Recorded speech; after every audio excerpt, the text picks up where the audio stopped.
All friends, मेरे legal advice by Sheikh Javed Mohammad advocate channel पर आपका स्वागत है। आज के हमारे वीडियो का टाइटल है क्लोजर रिपोर्ट रिजेक्ट कैसे करें, निरस्त कैसे करें। BNSS 193 की उपधारा 2 में फर्दर इन्वेस्टिगेशन और प्रोटेस्ट गाइड, ये हमारे आज के वीडियो का टाइटल है। इससे पहले कल मैंने जो वीडियो अपलोड किया था कि क्या FIR के बाद पुलिस क्लोजर रिपोर्ट दे सकती है, जब गवाह सबूत मौजूद हो तो क्या करना चाहिए, तो उसमें हमने ये चर्चा की थी कि क्या पुलिस रिपोर्ट पेश कर सकती है। जी हाँ सर, पुलिस रिपोर्ट पेश कर सकती है। ये प्रावधान दिया गया है भारतीय नागरिक सुरक्षा संहिता 2023 की धारा 193 में, जिसमें बताया गया है कि report of police officer on completion of investigation, मतलब अन्वेषण के समाप्त हो जाने पर पुलिस अधिकारी रिपोर्ट पेश करेगा। वो रिपोर्ट पॉजिटिव भी हो सकती है, निगेटिव भी हो सकती है, मतलब वो दो तरीके से पेश की जाएगी रिपोर्ट। इस टॉपिक पर हमने चर्चा की थी, जैसे कि चार्ज शीट पेश की जाएगी पूरे चालान के साथ। जैसे ही FIR दर्ज होती है तो पुलिस अधिकारी पूरी इन्वेस्टिगेशन प्रारंभ करते हैं, और नक्शा मौका, जब्ती पत्रक और पुलिस कथन, मेडिकल और जो भी एविडेंस है पूरी लिस्ट तैयार करके पूरा चालान कोर्ट में पेश करते हैं, या फिर खात्मा खारिजा रिपोर्ट पेश करते हैं, जिसको क्लोजर रिपोर्ट भी कहा जाता है। ये हमने पिछले वीडियो में इस पर चर्चा की थी। और आज के वीडियो में हम जिन टॉपिकों पर चर्चा करेंगे कि क्लोजर रिपोर्ट की परिभाषा क्या है, और फर्दर इन्वेस्टिगेशन की डेफिनेशन क्या है, भारतीय नागरिक सुरक्षा संहिता 193 की उपधारा 9 की सरल व्याख्या, और क्लोजर रिपोर्ट की रियल ड्राफ्ट जो मैंने तैयार करके रखी है, जो मेरे पक्षकार को अभी नोटिस के तौर पर थाना प्रभारी महोदय के द्वारा दी गई थी। क्लोजर रिपोर्ट की एक सूचना और एक क्लोजर रिपोर्ट कोर्ट में पेश की गई थी, JMFC जुडिशियल मजिस्ट्रेट महोदय के समक्ष, जज साहब के समक्ष। यहाँ पे भी दो तीन प्रावधान है सर, हम आगे चर्चा करेंगे। और आज के वीडियो में हम धारा 193 की उपधारा 9 BNSS में NSS के अंतर्गत आवेदन की ड्राफ्ट और प्रोटेस्ट पिटीशन की ड्राफ्ट जो ई बुक में तैयार करके रखी है, उस पर भी चर्चा करेंगे। तो आज का सर जो है हमारा वीडियो का टॉपिक है कि क्लोजर रिपोर्ट को कैसे निरस्त करें। तो क्लोजर रिपोर्ट को निरस्त करने के लिए सर आपको एक प्रोटेस्ट पिटीशन दाखिल करना होगी कोर्ट में। प्रोटेस्ट पिटीशन क्या होती है, इसको एक आपत्ति पत्र, विरोध पत्र, या आप कह लें कि क्लोजर रिपोर्ट को निरस्त कराने का निवेदन कोर्ट में जज साहब के समक्ष आपके द्वारा किया जाएगा। ये इसकी शुरुआत होगी। एक तो आपको ये आवेदन तैयार करके कोर्ट में देना होगा, दूसरा आवेदन आपको देना होगा भारतीय नागरिक सुरक्षा संहिता 2023 की धारा 193 की उपधारा 9। इसमें फर्दर इन्वेस्टिगेशन के बारे में भी बताया गया है। इसकी सरल व्याख्या पूरी धारा की ई बुक PDF में मैंने तैयार करके रखी है, उसी में से आपको मैं आगे की जानकारी दूंगा।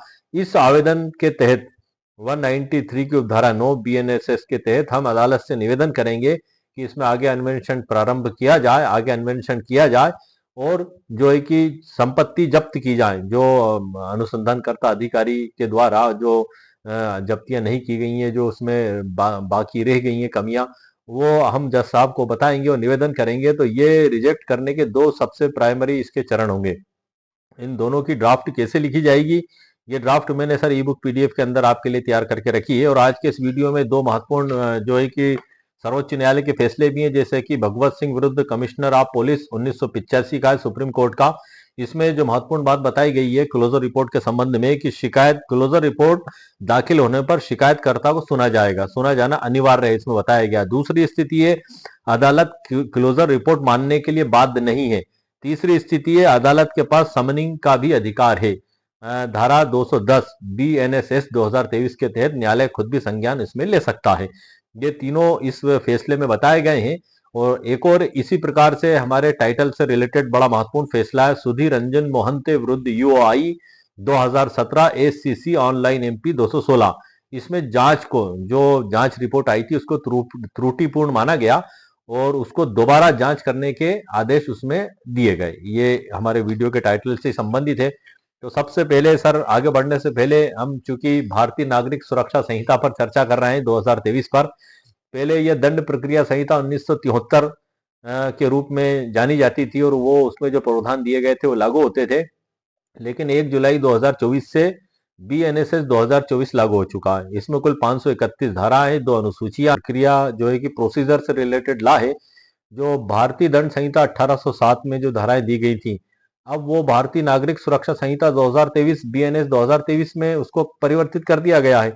तो उसमें जो अपराध घटित होते हैं, तो उन अपराधों को कोर्ट में जब चालान के रूप में पेश किया जाता है तो उसमें क्या क्या प्रक्रिया किस प्रकार से अपनाई जाती है वो सब कुछ भारतीय नागरिक सुरक्षा संहिता 2023 में दिया गया है।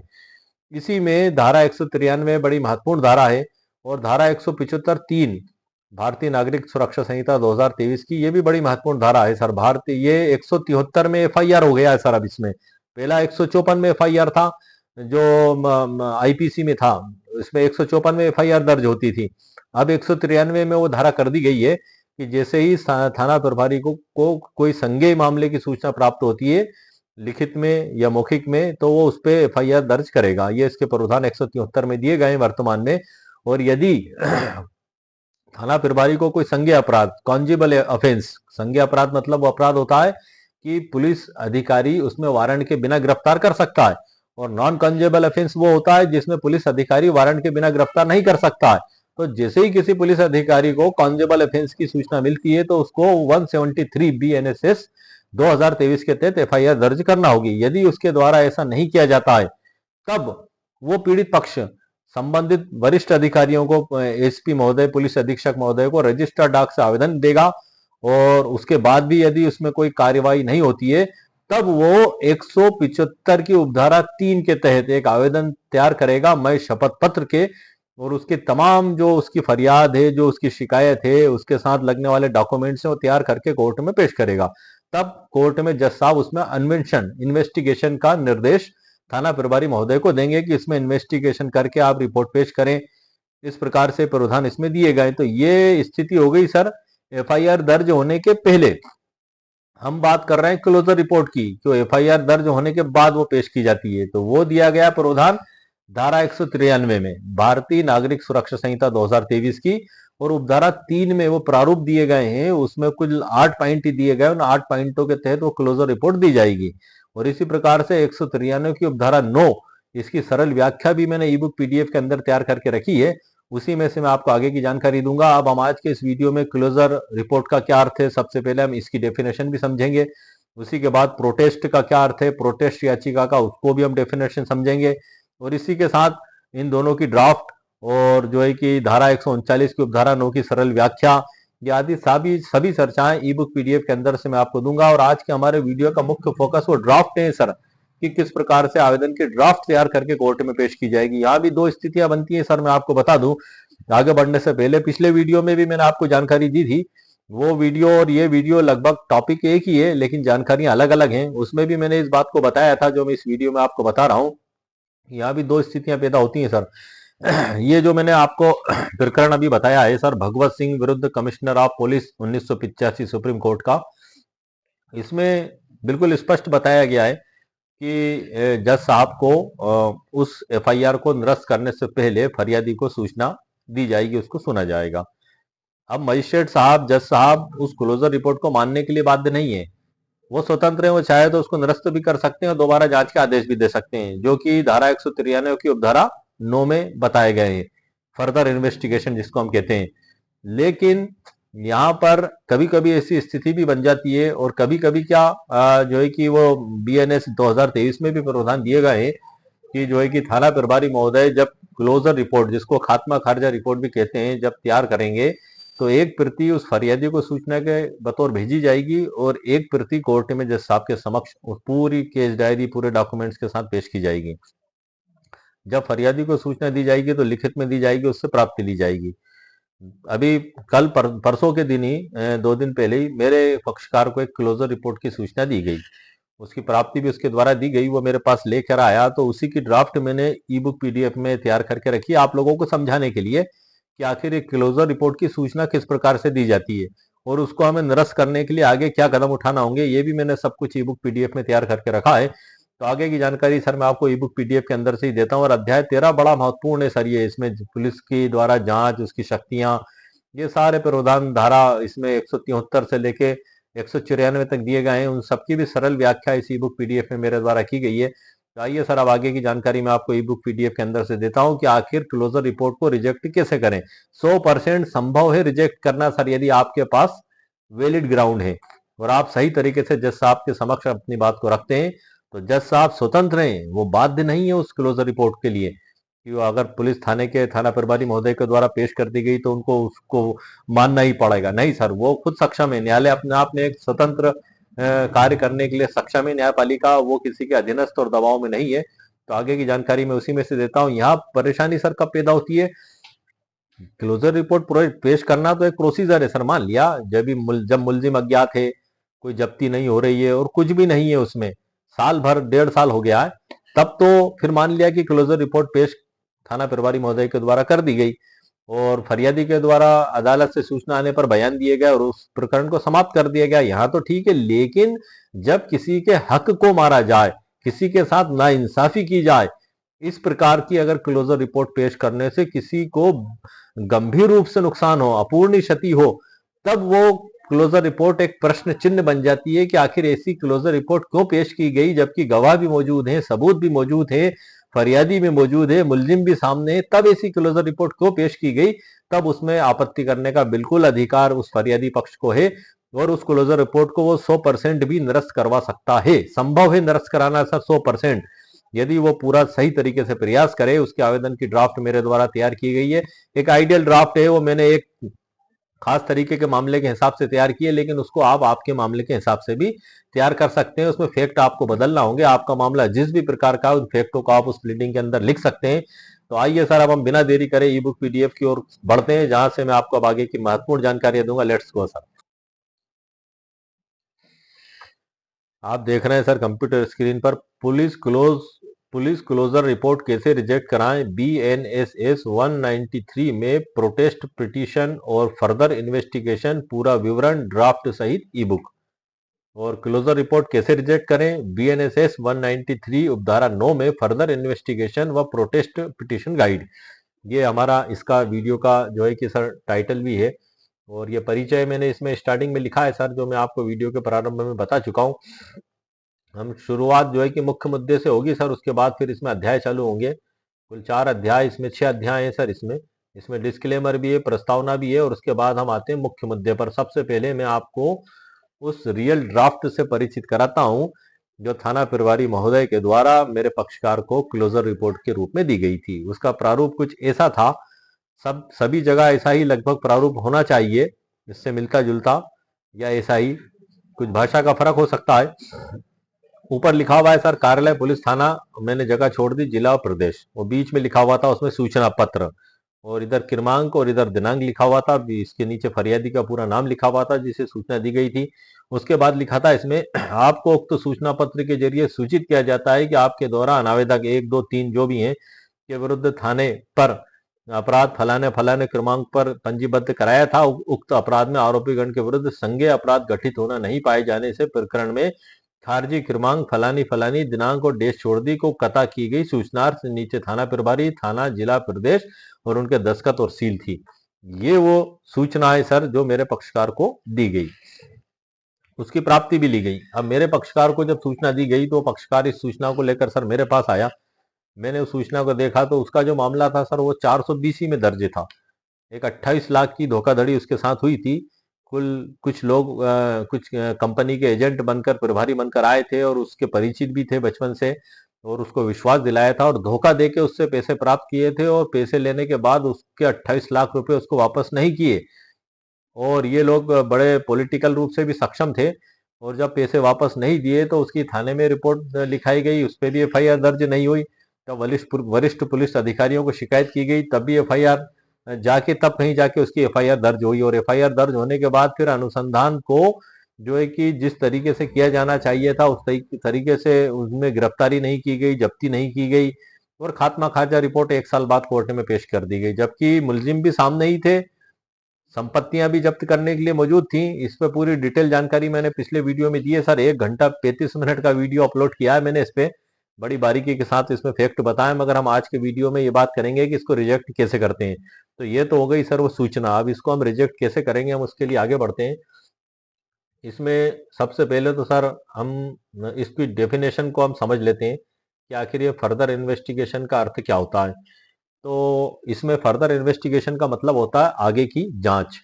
मतलब पहले की गई जांच के बाद यदि नए तथ्य, नई सामग्री या नए साक्ष्य सामने आते हैं तो पुलिस उसी मामले में दोबारा या अतिरिक्त रूप से जांच कर सकती है। इसे पूरक जांच भी कहा जाता है। इस शब्द का इस्तेमाल धारा 193 की उपधारा 9 BNSS में किया गया है। अब हम BNS की धारा उपधारा 9 को भी सर समझ लेते हैं। ये जो बुक में डेफिनेशन दी गई है सर वही मैंने इसमें टाइप की हुई है, तो पहले मैं आपको इसी में से बता देता हूँ, उसके नीचे फिर इसकी सरल व्याख्या की है, उसके बाद हम फिर ड्राफ्ट देखेंगे और आगे इन प्रोटेस्ट की डेफिनेशन ये सब हमें आगे ही मिल जाएंगी इसी बुक में। धारा 193 की उपधारा 9 में बताया गया है कि इस धारा की कोई बात किसी अपराध के बारे में उपधारा 3 के अधीन मजिस्ट्रेट को रिपोर्ट भेज दी जाने के पश्चात आगे और अन्वेषण को प्रवृत्त करने वाली नहीं समझी जाएगी, तथा जहां ऐसे अन्वेषण पर पुलिस थाने के बाहर तक अधिकारी की कोई अतिरिक्त मौखिक या दस्तावेजी साक्ष्य मिले, वहां वह ऐसे साक्ष्य के संबंध में अतिरिक्त रिपोर्ट या रिपोर्ट मजिस्ट्रेट को विहित प्रारूप में भेजेगा। उपधारा 3 और 8 के उपबंध ऐसी रिपोर्टों के बारे में जहां तक हो सके ऐसे लागू होंगे जैसे उपधारा 3 के अधीन भेजी गई रिपोर्ट के संबंध में लागू होते हैं, परंतु विचारण के दौरान और अन्वेषण के मामले का विचारण करने वाले न्यायालय की अनुज्ञा से संचालित किया जा सकेगा, जो 90 दिनों की अवधि के भीतर पूरा किया जाएगा, जिसका विस्तार न्यायालय की अनुज्ञा से किया जा सकता है। ये तो सर हो गई बुक में दी गई डेफिनेशन। अब हम इसकी सरल व्याख्या को समझ लेते हैं। इसका जो पॉइंट नंबर 1 है कि जब पुलिस अपनी पहली रिपोर्ट, जिसको फाइनल रिपोर्ट या चार्ज शीट भी कहते हैं, मजिस्ट्रेट को भेज देता है, तो इसका मतलब यह नहीं है कि उस मामले में आगे जांच नहीं की जा सकती, मतलब फर्दर इन्वेस्टिगेशन उसमें आगे नहीं किया जा सकता, ये बिल्कुल भी इसका मतलब नहीं है। इसमें दूसरा पॉइंट है कि अगर बाद में पुलिस को नया साक्ष्य, न्यू एविडेंस मिलता है, जैसे कोई नया गवाह, नया दस्तावेज, वीडियो, ऑडियो, मेडिकल रिपोर्ट आदि, तो पुलिस उस नए साक्ष्य पर अतिरिक्त रिपोर्ट, सप्लीमेंट्री रिपोर्ट मजिस्ट्रेट को भेज सकती है। तीसरा पॉइंट है, जो नियम पहली रिपोर्ट पर लागू होते हैं वही नियम इन अतिरिक्त रिपोर्टों पर भी लागू होंगे। चौथा पॉइंट है इसमें सर सरल व्याख्या में, लेकिन यदि मामला कोर्ट में विचाराधीन है, मतलब ट्रायल चल रहा है इसका, तो आगे की जांच केवल ट्रायल कोर्ट की अनुमति से ही की जा सकती है। इसलिए हम इसमें आवेदन देंगे 193 की उपधारा 9 के तहत, वो मजिस्ट्रेट से निवेदन करेंगे कि फर्दर इन्वेस्टिगेशन किया जाए और जो है कि ये जो खात्मा खारिजा रिपोर्ट, क्लोजर रिपोर्ट दी गई है, इसको निरस्त किया जाए, इसको रिजेक्ट किया जाए। पांचवा इसमें सर ये आगे की जांच 90 दिनों के भीतर पूरी होनी चाहिए, जरूरत पड़ने पर कोर्ट समय बढ़ा सकता है। इसको और भी सरल भाषा में हम समझ लेते हैं। पहली रिपोर्ट के बाद भी जांच रुकती नहीं है। पहली रिपोर्ट के बाद भी यदि क्लोजर रिपोर्ट पेश कर दी गई है, उसके बाद भी जांच रुकेगी नहीं, ये इसमें बताया गया है। अगर नया सबूत मिले तो पुलिस फिर से जांच कर सकती है, लेकिन ट्रायल शुरू होने पर कोर्ट की अनुमति जरूरी है, या नई जांच 90 दिनों में पूरी होनी चाहिए। ये हमारे 193 की उपधारा 9 की सरल व्याख्या मैंने आपको बता दी है। उम्मीद है आपको सर समझ में आई होगी। अब हम आगे चलते हैं, इसको सरल उदाहरण से समझ लेते हैं। रामू के घर में चोरी हो गई, पुलिस ने जांच की और मजिस्ट्रेट को क्लोजर रिपोर्ट भेज दी।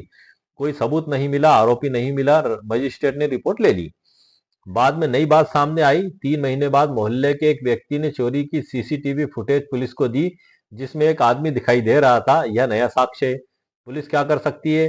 धारा 193 की उपधारा 9 के तहत पुलिस इस नए वीडियो के आधार पर आगे जांच कर सकती है।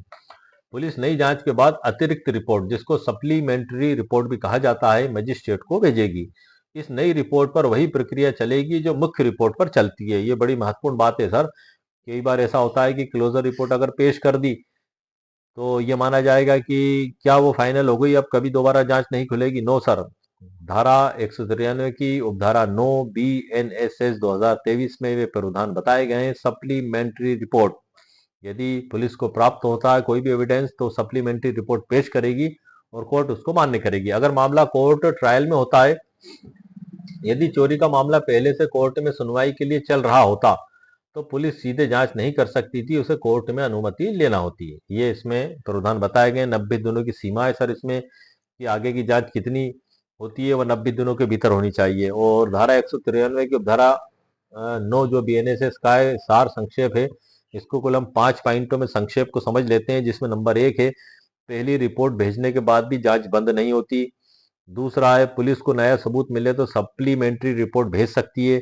तीसरा है, वही कानूनी प्रक्रिया लागू जो पहली रिपोर्ट पर लागू होती है। चौथा है, ट्रायल शुरू होने पर आगे की जांच सिर्फ कोर्ट की अनुमति से होगी। और पांचवा है, टोटल पांचवा, जांच 90 दिनों में खत्म करनी होगी, कोर्ट इसमें बढ़ा भी सकता है। तो ये कुल 5 जो है इसमें निष्कर्ष निकल कर आए हैं। अब हम उस आवेदन की ड्राफ्ट को भी सर समझ लेते हैं। 193 के अंतर्गत जो आवेदन की ड्राफ्ट दी जाएगी, further investigation plus for seizure of property oblique bank accounts. यहाँ बैंक अकाउंट्स इसलिए मैंने लिखा है कि वो जो मैंने पिछला वीडियो बनाया था वो 28 लाख रुपए की जो धोखाधड़ी और चीटिंग और फॉर्जरी के संबंध में था, तो उसी को मद्देनजर रखते हुए बनाया है। लेकिन आपका मामले में जो भी घटना और फैक्ट हो आप इसमें लिख सकते हैं और इसको आप अपने मामले के हिसाब से इसको उपयोग में ला सकते हैं, लेकिन इसमें आपको परिवर्तन करना होगा।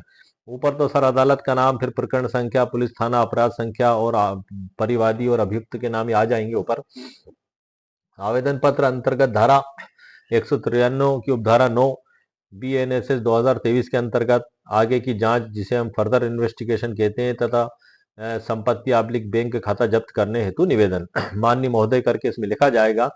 निवेदन है कि उपरोक्त प्रकरण में पुलिस द्वारा प्रस्तुत की गई जांच रिपोर्ट अपूर्ण डिफेक्टिव है, क्योंकि जांच अधिकारी ने महत्वपूर्ण साक्ष्यों का संकलन नहीं किया। विशेष रूप से नंबर 1 है, अभियुक्त के बैंक खाते जब्त नहीं किए। आपके प्रकरण में जो स्थिति हो सर आप वहां लिख सकते हैं। ये मैंने इस प्रकार से तैयार की थी कि वो 28 लाख रुपए की जो उनके साथ चीटिंग की गई थी उसकी पूरी डिटेल में पिछले वीडियो में बता चुका हूँ, पूरी घटना यहाँ शॉर्ट में आपको बता देता हूँ कि FIR दर्ज कर ली और 2 मुलजिमों के खिलाफ उन्होंने FIR में नाम शामिल नहीं किए, तो उनके नाम बढ़ाने के लिए जो है कि हमारे द्वारा फरियादी की ओर से 175(3) BNSS 2023 का आवेदन मैं शपथ पत्र के JMFC महोदय के समक्ष प्रस्तुत किया गया था।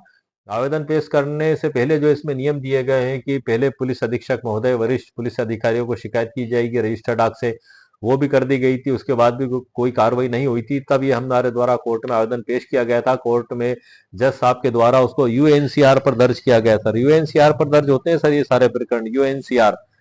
तो 2 UNCR पर वो मामला दर्ज किया गया और दर्ज करने के बाद फिर थाना प्रभारी महोदय को उस पूरे परिवाद पत्र की, आवेदन पत्र की कॉपी दी गई और कहा गया कि इसमें आप पुलिस रिपोर्ट पेश करो।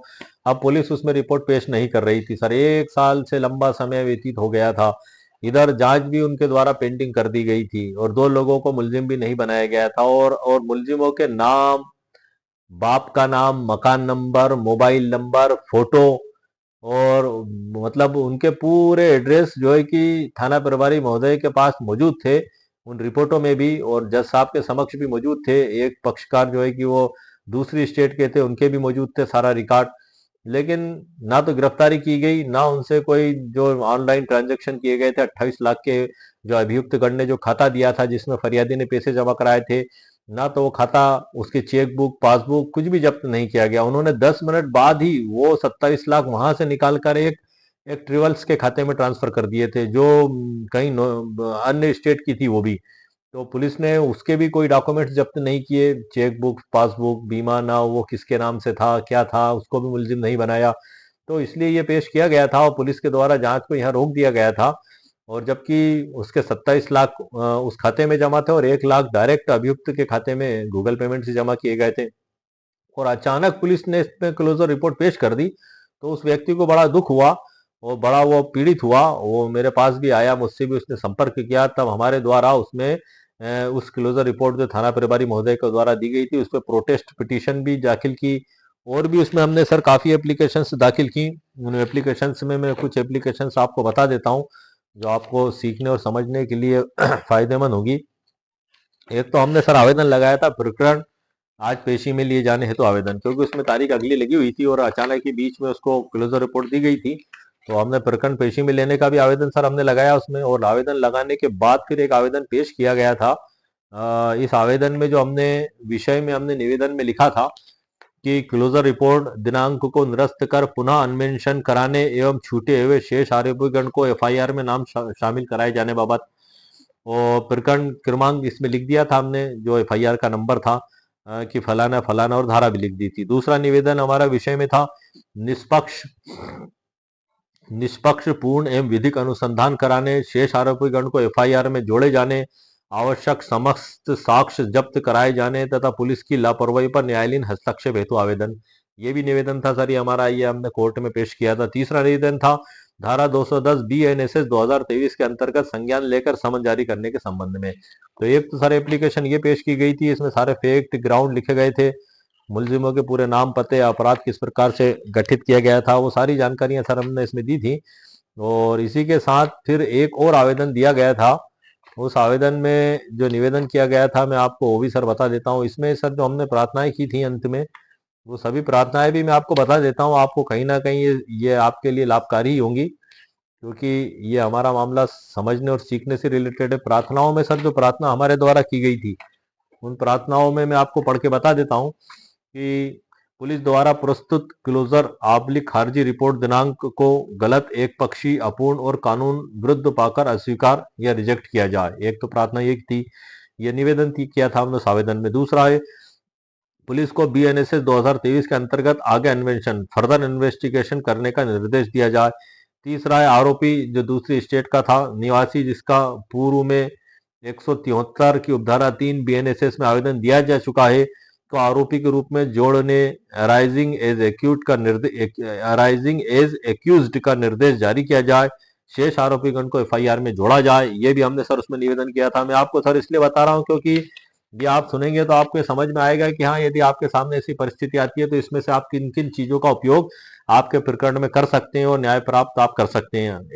उसके बाद सर एक और जो ट्रेवल्स का खाता था, जिसमें उन्होंने 10 मिनट के बाद ही, पहले तो उन्होंने खाता नंबर दिया, उसमें 27 लाख जमा करवाए और 10 मिनट बाद ही एक ट्रेवल्स के खाते में ट्रांसफर कर दिया, तो ट्रेवल्स भी इसमें बराबर का सहभागी अभियुक्त था। तो हमने उसका भी निवेदन किया था कि उसके विरुद्ध भी स्पष्ट साक्ष्य उपलब्ध है, अतः उन्हें एफआईआर में आरोपी बनाकर उनके विरुद्ध अपराध पंजीबद्ध करने हेतु आदेश दिया जाए। चौथा निवेदन हमने ये किया था कि पुलिस को निर्देशित किया जाए कि सभी बैंक ट्रांजैक्शन जैसे आरटीजीएस, यूपीआई विवरण विवरण, फरियादी और साक्षियों के बयान, आरोपी गण के बयान, पहले से दर्ज जो एफआईआर थी, एक और एफआईआर थी सर, इनके ऊपर 3 अपराध पंजीबद्ध हो चुके थे मुलजिमों पर। एक तो मेरे फरियादी की ही थी और उसके पहले एक 8,36,000 रुपए की उन्होंने चीटिंग एक पास के गांव में लोगों के साथ की थी, उन्होंने एफआईआर दर्ज कराई थी, उसमें मुकदमा दर्ज हुआ था। एक अभियुक्त की गिरफ्तारी हुई थी, 10 दिन वो जेल में रहकर आया था और बाद में उसके द्वारा फरियादी से राजीनामा किया गया था, उसके 8,36,000 वापस दिए गए थे। तब उसके द्वारा एक शपथ पत्र लिखकर दिया गया कि मेरा इसमें कोर्ट के बाहर इनसे राजीनामा हो गया, मुझे इनकी जमानत में कोई आपत्ति नहीं। तब कहीं जाकर वो मुलजिम जेल से बाहर छूटा था सर, वरना 10 दिन तक जेल में ही था। वही मुलजिम मेरे पक्षकार के भी उसमें मुलजिम है, 3 4 5 5 लोग मुलजिम है उसमें, उनमें से एक के ऊपर मुकदमा यहाँ भी पंजीबद्ध हुआ था। ये सभी संगठित और सुनियोजित तरीके से ठगी करने वाले एक गिरोह के सदस्य था, जिसमें से एक के ऊपर ये दर्ज हुआ था। इसी प्रकार से 2,37,500 की भी एक थाने पे रिपोर्ट सर पेंडिंग थी, उस पर भी पुलिस ने कोई अनुसंधान नहीं किया, ना कोई जांच की, ना कोई कार्रवाई की, तो उसके भी खिलाफ हमने 175 उपधारा 5 बीएनएसएस 2023 के तहत कोर्ट में, उसमें भी हमने परिवाद पेश किया था कि पुलिस को आदेशित किया जाए कि इन्वेस्टिगेशन करे, एफआईआर दर्ज करे, रिपोर्ट पेश करे। तो 2 प्रकार के मामले वहां विचाराधीन थे। एक मामले में एफआईआर दर्ज हो चुकी थी, अदालत में भी मामला गया था और जमानत भी हुई थी। तो इस प्रकार से इनका पूरा रिकॉर्ड मौजूद था कि आदतन अपराधी हैं। उसके बाद भी थाना प्रभारी महोदय के समक्ष ये सारे रिकॉर्ड भी पेश कर दिए गए थे, उनको बताया भी गया था हमारे पक्षकार के द्वारा, लेकिन थाना प्रभारी महोदय की समझ में फिर भी बात नहीं आ रही थी और उन्होंने इन्वेस्टिगेशन को एक जगह रोके रखा था। अब उसका क्या कारण था? अब ये तो सर कारण तो सिर्फ अदालत ही पूछ सकती है कि आखिर क्या कारण था, और अदालत ही आदेश करेगी कि आपने इन्वेस्टिगेशन क्यों रोका और आपने ये क्लोजर रिपोर्ट क्यों पेश की। आगे हमने इसमें निवेदन किया था, पांचवा, आवश्यक समझे जाने पर माननीय न्यायालय स्वयं भी धारा 210 बीएनएसएस 2023 के अंतर्गत संज्ञान लेकर समन जारी करने का उपक्रम करें। किसी भी उपयुक्त आदेश द्वारा फरियादी को 30,37,500 की रकम की रिकवरी के लिए कार्रवाई सुनिश्चित की जाए और निष्पक्ष, पूर्ण एवं स्वतंत्र अनुसंधान इन्वेस्टिगेशन करवाने का आदेश दिया जाए और एक स्वतंत्र अधिकारी से इसका अन्वेषण करवाया जाए। ये भी सर हमने इसमें निवेदन किया था, क्योंकि हमारे पक्षकार को पुलिस की कार्रवाई पर ट्रस्ट नहीं बचा था। और अब चौथे हमने प्रार्थना की थी, अपराध की गंभीर धाराएं जोड़ी जाए, जैसे कि 467, 468, 471, 409 आईटी एक्ट आदि, और पुलिस द्वारा अनावश्यक रूप से कम धाराओं में एफआईआर दर्ज की गई है, अतः आदेशित किया जाए कि फोर्जरी, जालसाजी, आपराधिक न्यास भंग, साइबर फ्रॉड की गंभीर धाराएं भी इसमें जोड़ी जाएं। और पांचवा निवेदन था, आरोपीगण से संपूर्ण बैंकिंग साक्ष्य जब्त किए जाएं, जैसे कि जो उनके द्वारा दोनों खाते दिए गए थे उससे रिलेटेड। और 10वें में था कि 28 लाख की राशि जो है कि रिकवरी की जाए और आरोपी के खातों को फ्रीज कर राशि जब्त करने का आदेश दिया जाए और आरोपी गण की गिरफ्तारी हेतु आदेश दिया जाए। ये सब सर निवेदन हमारे द्वारा जो माननीय न्यायालय के समक्ष एक आवेदन पेश किया गया था उसमें किए गए थे। 12वें नंबर की प्रार्थना थी, पुलिस लापरवाही पर न्यायालयीन निगरानी में जांच करवाई जाए। और अन्य कोई उचित जो माननीय न्यायालय समझे उचित आदेश दिया जाए।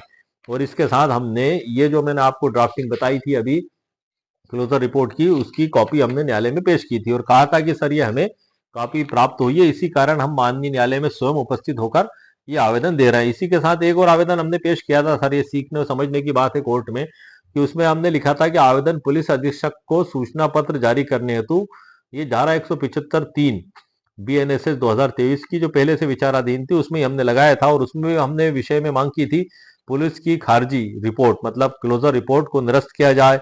तो धारा 175(3) के तहत पुलिस अधीक्षक शाहजहांपुर को सूचना पत्र जारी कर निष्पक्ष स्वतंत्र एवं विधि सम्मत अनुसंधान करने का आदेश दिया जाए, ये निवेदन करा था। तीसरा है छूटे हुए मुख्य आरोपीगण को FIR में जोड़े जाने का भी हमने इसमें निवेदन किया था। तो इस प्रकार से 2 आवेदन हमने पेश किए थे और ये जो 2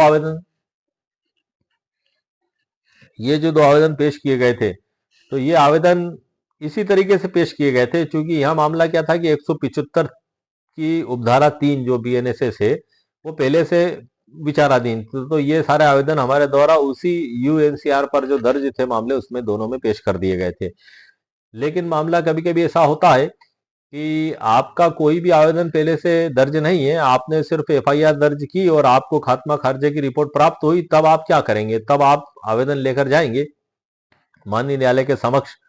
तो इसी स्थिति में ये ड्राफ्ट आपके लिए बड़ी उपयोगी और काम की है, जो मैं आपको बताने जा रहा हूं, जो हमने बीच में स्टॉप कर दी थी। ये आवेदन की ड्राफ्ट है सर। ऊपर तो न्यायालय का नाम आ गया और यहाँ निवेदन आ गया और इसमें नंबर 1 में अभियुक्त गण के बैंक के खाते जब्त नहीं किए गए। और ये जो मैंने अभी आपको सारी जानकारी दी थी वही इसमें लिखी हुई है। बैंक खातों में passbook, state bank, KYC, ledger, UPI transaction, mobile number, digital device कुछ भी जब्त नहीं किया गया, वो सब जब्त करवाया जाए।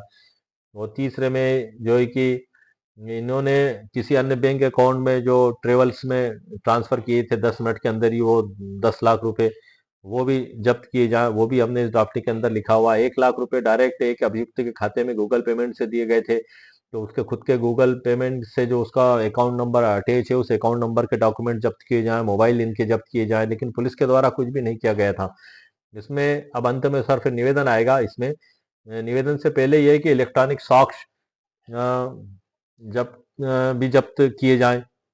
चौथे में ड्राफ्टिंग में कि जांच अधिकारी ने धारा 106 व धारा 107 BNSS के अनुसार जब्ती की कार्रवाई नहीं की है, जबकि अनिवार्य थी। और अंतिम में सर आएगा इसमें निवेदन में क्या आएगा कि माननीय न्यायालय धारा 193 की उपधारा 9 BNSS के अंतर्गत निम्न आदेश पारित करे, जिसमें नंबर 1 है उपरोक्त प्रकरण में आगे की जांच हेतु निर्देश जारी हो, फर्दर इन्वेस्टिगेशन इसमें किया जाए। दूसरा निवेदन है हमारा, जांच अधिकारी को निर्देश दिया जाए कि वो अभियुक्तों के बैंक खाते, पासबुक, बैलेंस, लेन देन स्टेटमेंट, UPI, वॉलेट डेटा, संबंधित mobile, laptop, mobile number, SIM, device, ID, OTP को जब्त कर न्यायालय में प्रस्तुत करें। अब आपके प्रकरण में जो भी चीज है सर आप वहां ये लिख सकते हैं। ये मैंने एक धोखाधड़ी से रिलेटेड मामले को उदाहरण के बतौर लिया है। आपका मामला जिस भी प्रकार का आप इसको उस प्रकार से लिख सकते हैं। तीसरा है 27 लाख रुपए की मनी ट्रेल की पूरी जांच कर रिपोर्ट न्यायालय में पेश की जाए।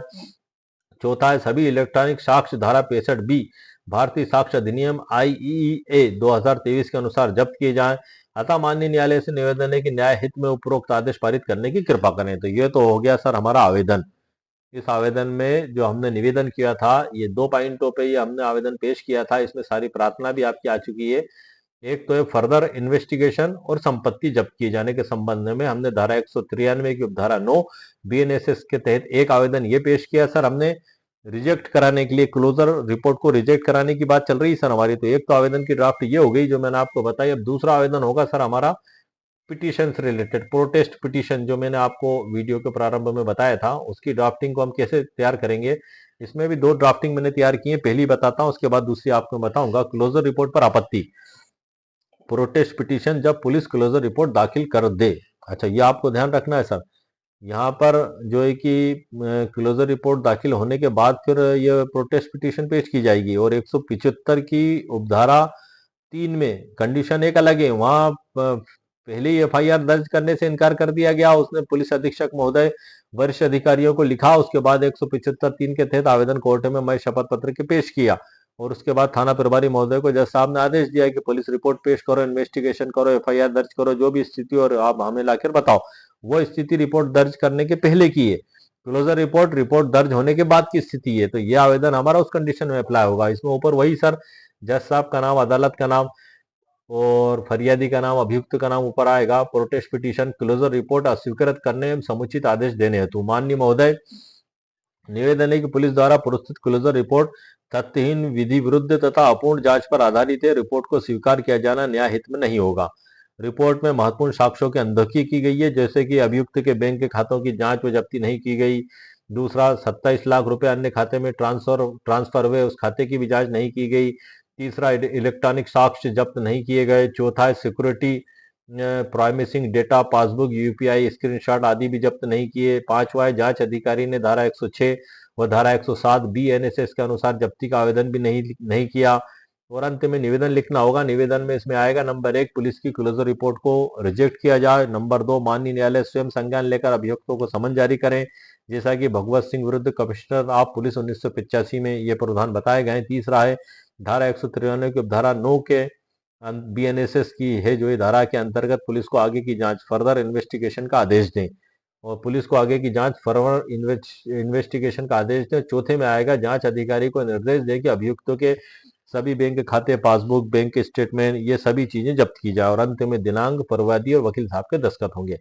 तो ये तो सर हमारी होगी दोनों ही ड्राफ्टें जो क्लोजर रिपोर्ट को निरस्त करने के लिए कोर्ट में पेश की जाएंगी। इसकी ये सब कुछ मैंने ई बुक PDF के अंदर ही दे रखी है सर, उसी में से पढ़ के मैं आपको जानकारी दे रहा हूँ। इसकी लिंक इसी वीडियो के नीचे डिस्क्रिप्शन बॉक्स में मेरे द्वारा दे दी गई है। 199 रुपीज कीमत इसकी मेरे द्वारा रखी गई है। यदि आपको आवश्यकता महसूस हो तो आप इसको खरीद सकते हैं। जैसे ही आप वीडियो के नीचे डिस्क्रिप्शन बॉक्स में जाएंगे, आपको ई बुक डाउनलोड लिखा दिखाई देगा, आप उस पर क्लिक करेंगे तो आपके सामने पे नाउ का ऑप्शन आएगा। जैसे ही आप 199 रुपए का भुगतान करेंगे तो आपकी ईमेल आईडी पर डाउनलोड का मैसेज आएगा। जब आप डाउनलोड पर क्लिक करेंगे तो ये पूरा PDF आपके मोबाइल पर, कंप्यूटर पर या स्मार्टफोन पर जहां आप चाहें वहां आप ये डाउनलोड हो जाएगा और आप इसको वहां पढ़ भी सकते हैं। इसी प्रकार से ये जो है कि FIR के बाद क्लोजर रिपोर्ट पुलिस दे सकती है। ये हमने जो अभी जानकारी ली थी, अभी जानकारी की थी। अब हम इसमें चर्चा करते हैं सर, प्रोटेस्ट पिटीशन का मतलब क्या होता है। तो अदालत में इसका अर्थ है, जब क्लोजर रिपोर्ट, खात्मा खारिजा रिपोर्ट दे दी जाती है और शिकायतकर्ता उससे सहमत नहीं होता है, तो वह कोर्ट में जो आवेदन देता है उसे प्रोटेस्ट पिटीशन कहा जाता है। ये इसका सरल परिभाषा है सर, एक आप इसको समझ लें हिंदी भाषा में। तो वह कोर्ट में जो आवेदन देता है उसे प्रोटेस्ट पिटीशन कहा जाता है। अब वो आवेदन का रूप ये भी हो सकता है जो मैंने आपको एक बताया था, सिंपल इस तरीके से भी, और दूसरा इस तरीके से भी, व्यवस्थित तरीके से भी। इसे हिंदी में कहा जाता है विरोध आवेदन, विरोध पत्र, आपत्ति पत्र, खारिजा रिपोर्ट के विरुद्ध आपत्ति प्रार्थना पत्र, सबसे सटीक जो है क्लोजर रिपोर्ट के विरोध में प्रस्तुत आपत्ति पत्र, ये कहा जाता है। और तो ये तो सर हमारा हो गया ये स्थिति। और ये इसमें ये आगे ये भी है कि सर कभी कभी ऐसी स्थिति भी बन जाती है कि फरियादी को थाना प्रभारी के द्वारा सूचना नहीं दी गई और जज साहब को ऐसा लगता है कि ये क्लोजर करना चाहिए कार्रवाई, तब वो फरियादी को सूचना देंगे कोर्ट से, तब भी वो ये पिटीशन वहां पेश कर सकता है, प्रोटेस्ट पिटीशन। और फर्दर इन्वेस्टिगेशन का निवेदन कर सकता है वो न्यायालय से कि फर्दर इन्वेस्टिगेशन किया जाए। तो इसमें जो प्रोटेस्ट पिटीशन में सर जो मुख्य बात है कि आपको क्या बातें ध्यान रखना है, मैं एक बार फिर उस पर चर्चा करके बता दूं कि आपको उसमें प्रोटेस्ट पिटीशन में मोटे मोटे तौर पे जो आपको ध्यान रखने वाली बातें, नंबर 1 है कि जांच गलत या अपूर्ण है। नंबर 2 है महत्वपूर्ण गवाहों के बयान नहीं लिए गए हैं। नंबर 3 है सबूत को दबाया गया है। नंबर 4 है क्लोजर रिपोर्ट स्वीकार नहीं की जानी चाहिए। और परिणाम इसमें कोर्ट क्या कर सकता है, क्लोजर रिपोर्ट खारिज कर सकता है, पुलिस को फर्दर इन्वेस्टिगेशन का आदेश दे सकता है, या समनिंग की भी कोर्ट समन भी जारी कर सकता है। दूसरी स्थिति हमारी, कोर्ट में फर्दर इन्वेस्टिगेशन पुनः जांच की मांग आप करें, धारा 193 की उपधारा 9 के तहत, जिसकी ड्राफ्ट सर मैंने आपको ऊपर बता दी है। तीसरा, स्वतंत्र गवाहों का बयान कोर्ट में आप प्रस्तुत करें। हमारे केस में तो सर थाना प्रभारी महोदय और पुलिस थाने पे 3 गवाह के बयान कराए गए थे, फरियादी और 2 चश्मदीद गवाह, जिनके सामने खाता नंबर दिया और जो जिनके सामने वो पैसे लिए और पूरी उनको जानकारी थी। उनकी मौजूदगी में वो जब आए थे, जब वो परिचित होने की वजह से बैठे हुए भी थे वहां, उनके महत्वपूर्ण गवाह कराए थे। उसके बाद भी थाना प्रभारी महोदय के द्वारा क्लोजर रिपोर्ट दे दी गई, उसमें आपत्ति हमारे द्वारा की गई है। पूरा विश्वास है कि ऊपर वाले की मेहरबानी से जरूर सफलता मिलेगी और हमारे पक्षकार के 28 लाख रुपए इंशाल्लाह उसे जरूर प्राप्त होंगे। क्योंकि यदि ऐसा नहीं हुआ सर, तो अपराधियों के तो हौसले इतने 7वें आसमान पर पहुंच जाएंगे कि वो सीना तान के घूमेंगे और अत्याचार और अन्याय की हद कर देंगे यदि उनको नहीं रोका गया तो। इसलिए ऐसे लोगों की सजा और उनका मुकाम जेल है सर, उनको सलाखों के पीछे ही रहना चाहिए। ऐसे लोगों को समाज में भी रहने का कोई हक नहीं है, क्योंकि यदि उनके अंदर थोड़ी भी इंसानियत होती तो हमारे पक्षकार को 28 लाख रुपए वापस कर देते आकर। लेकिन उन्होंने तो बेशर्मी की हदें पार कर दी और तमाम तिकड़में बढ़ाना चालू कर दी, राजनीतिक हस्तक्षेप और तमाम बातें करना।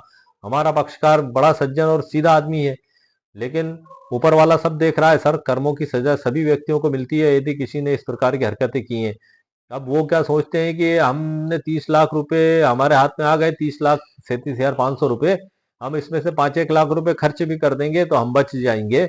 ऐसी भी बहुत से मुलजिम सोच रखते हैं। और थाना प्रभारी महोदय ने जैसे क्लोजर रिपोर्ट पेश कर दी तो उनके तो हौसले और भी सर बुलंद हो गए। अब वो तो ये सोच रहे हैं कि अब हम तो थाने से एफआईआर खत्म हो गई, अब कोर्ट में कोई आदेश भी नहीं हुआ, बस इसके अब 30 लाख रुपए पूरे के पूरे ही डूब गए, अब तो हमारे हो गए ये। अब हमारा कौन क्या बिगाड़ सकता है? जो बिगाड़ सकने वाले थे पुलिस थी, वो तो उनकी उन्हीं के समर्थन में रिपोर्ट वहां से पेश कर दी गई।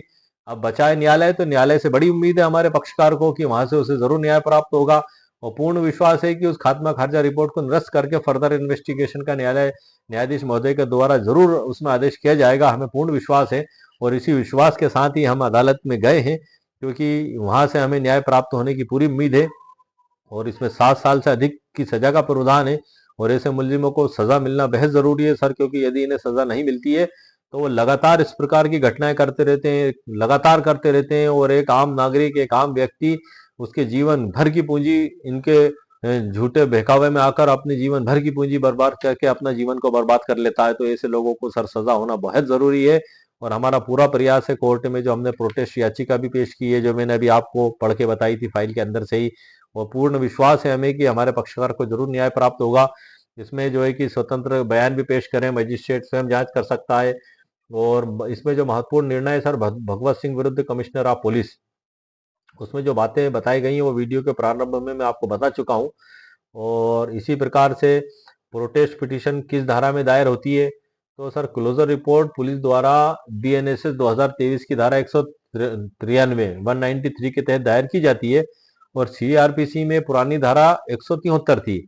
और प्रोटेस्ट पिटीशन सीधे उसी धारा के अंतर्गत यानी बीएनएसएस सेक्शन 193 के संदर्भ में दायर की जा सकती है। आप ऊपर धारा 193 भी लिख सकते हैं, या आप चाहें तो धारा 193 की उपधारा 9 भी लिख सकते हैं। इसलिए आप पिटीशन की शुरुआत में लिख सकते हैं कि under section 193 of BNSS 2023 read with principle laid down in Bhagwati Singh विरुद्ध कमिश्नर ऑफ पुलिस 1985। तो ये तो सर आपको मैंने महत्वपूर्ण जानकारी दे दी। अब मैंने जो प्रोटेस्ट पिटीशन की एक ड्राफ्ट आपको बताई थी, अब एक ड्राफ्ट और मैंने तैयार करके रखी है आपके लिए। ये पूरी ड्राफ्ट सर अंग्रेजी में भी है जो मैंने इसमें तैयार करके रखी है। पिछले वीडियो में भी मैंने बताई थी ड्राफ्टें, लेकिन वो वीडियो में पूरी डिटेल के साथ में नहीं बता पाया था। इसलिए मुझे ये दूसरा वीडियो बनाना जरूरी हुआ, जिसमें मेरा मुख्य फोकस क्लोजर रिपोर्ट को रिजेक्ट करना, उससे संबंधित धाराएं और उससे संबंधित ड्राफ्ट, इन सबको मुख्य फोकस के साथ इस वीडियो में मेरे द्वारा आपको बताया जा रहा कि यदि किसी व्यक्ति के साथ इस प्रकार की स्थिति बन जाती है, भारत में लाखों क्लोजर रिपोर्ट थाना प्रभारी महोदय के द्वारा कोर्ट में पेश की जाती हैं। उन लाखों रिपोर्टों में कई रिपोर्टें ऐसी भी होती हैं जो है कि गलत तरीके से क्लोजिंग रिपोर्ट अदालत में दी जाती है, और कहीं ना कहीं इस फरियादी को पूरा पूरा नुकसान होता है और अभियुक्त गण को पूरा पूरा फायदा होता है। तो यही चीज देखने के लिए न्यायालय की व्यवस्था की गई है कि माननीय जज साहब हर चीज को देखेंगे, सुनेंगे और समझेंगे। और यदि उन्हें लगता है कि क्लोजर रिपोर्ट गलत है तो उसको निरस्त कर देंगे और फर्दर इन्वेस्टिगेशन का उसमें आदेश किया जाएगा, या न्यायालय खुद ही संज्ञान लेकर उसमें आगे समन भी जारी कर सकता है। हम आगे बढ़ते हैं सर इसमें। अब ये मैं आपको ड्राफ्टिंग बता रहा हूँ सर, प्रोटेस्ट पिटीशन की ड्राफ्टिंग का ये दूसरा रूप है वही ये, लेकिन कुछ एक अलग तरीके से तैयार की गई है, उसको भी मैं बता देता हूँ। ऊपर उसी प्रकार से पूरा न्यायालय का नाम आएगा। और विषय में पुलिस द्वारा प्रस्तुत क्लोजर रिपोर्ट के विरोध में प्रोटेस्ट पिटीशन धारा 193 भारतीय नागरिक सुरक्षा संहिता 2023 बीएनएसएस के अंतर्गत। अब हम बीएनएसएस पे चर्चा कर रहे हैं सर। अब दंड प्रक्रिया संहिता 1973 का काम खत्म हो चुका है, अब नई उसकी जगह आ गई है बीएनएसएस 2023। ऊपर प्रकरण का शीर्षक, राज्य और बनाम आरोपी, एफआईआर का नंबर, पुलिस थाना, लागू धाराएं और शिकायतकर्ता का नाम, और उसके बाद आएगा निवेदन नंबर 1 है कि प्रस्तुत प्रोटेस्ट पिटीशन भारतीय नागरिक सुरक्षा संहिता 2023 की धारा 193 के अंतर्गत पुलिस द्वारा प्रस्तुत की गई क्लोजर रिपोर्ट के विरोध में दाखिल की जा रही है। संबंधित एफआईआर नंबर यहाँ आपको लिखना जरूरी है सर, दिनांक और थाने का नाम। इसमें ये एफआईआर दर्ज हुई थी और उसी के संबंध में क्लोजर रिपोर्ट पेश की गई है और उसी को निरस्त करने की इसमें मांग की जाएगी। पैरा नंबर 1 है। पैरा नंबर 2 में है, जांच अधिकारी द्वारा प्रस्तुत क्लोजर रिपोर्ट रिकॉर्ड पर उपलब्ध तथ्यों एवं साक्ष्यों के विपरीत है तथा जांच निष्पक्ष, पूर्ण एवं विधि के अनुरूप नहीं की गई है। तीसरा है, जांच अधिकारी द्वारा महत्वपूर्ण गवाहों के बयान जानबूझकर दर्ज नहीं किए गए। इसमें आप गवाहों के नाम भी लिख दें सर, जिनसे सच्चाई उजागर होती है। चौथा है, महत्वपूर्ण दस्तावेज एवं इलेक्ट्रॉनिक साक्ष्य को पुलिस ने पूर्ण नजरअंदाज किया है। अब आपके केस में जो भी दस्तावेज हो सर, जो भी नजरअंदाज किया गया है, आपके केस की जो भी परिस्थिति हो, जो भी कंडीशन हो, आप इस ड्राफ्ट को उस हिसाब से आप उसमें सेट कर सकते हैं। ऐसा नहीं है कि मैंने लिख दिए तो आप ये कहीं उठाकर रख दें, क्योंकि ये मैंने एक अलग घटना लेकर मैं आपके सामने चला हूं। 28 लाख की जो चीटिंग धोखाधड़ी का मामला हुआ था, उसको मद्देनजर रखते हुए ड्राफ्टिंग मेरे द्वारा की गई है। तो अब ये फैक्ट मैंने इसमें वो लिखे हुए हैं। आपके मामले का जो भी कंडीशन होती है, जो भी फैक्ट तथ्य आप इसमें वो लिखें। पांचवा है सर, इसमें जांच अधिकारी ने बिना उचित स्थल निरीक्षण, बिना आवश्यक जब्ती, बिना धारा 161 सीआरपीसी या वर्तमान में 180 कर दिया गया उसे बीएनएसएस के अंतर्गत सभी गवाहों के बयान दर्ज किए जाए, मात्र औपचारिकता निभाते हुए क्लोजर रिपोर्ट दाखिल कर दी गई है। छठा नंबर आएगा इसका ड्राफ्टिंग का, इसमें लिख दिया है सर मैंने, आप चाहें तो लिख सकते हैं। माननीय सर्वोच्च न्यायालय ने भगवत सिंह बनाम पुलिस आयुक्त 1985 में स्पष्ट रूप से कहा है कि क्लोजर रिपोर्ट स्वीकार करने से पहले शिकायतकर्ता को सुनना अनिवार्य है। मजिस्ट्रेट पुलिस की राय से बंधा नहीं है। यदि रिकॉर्ड पर प्राइमा फेसी अपराध स्थापित होता है तो मजिस्ट्रेट सीधे संज्ञान लेकर आरोपी को तलब कर सकता है। ये सर्वोच्च न्यायालय के फैसले में बताया गया है।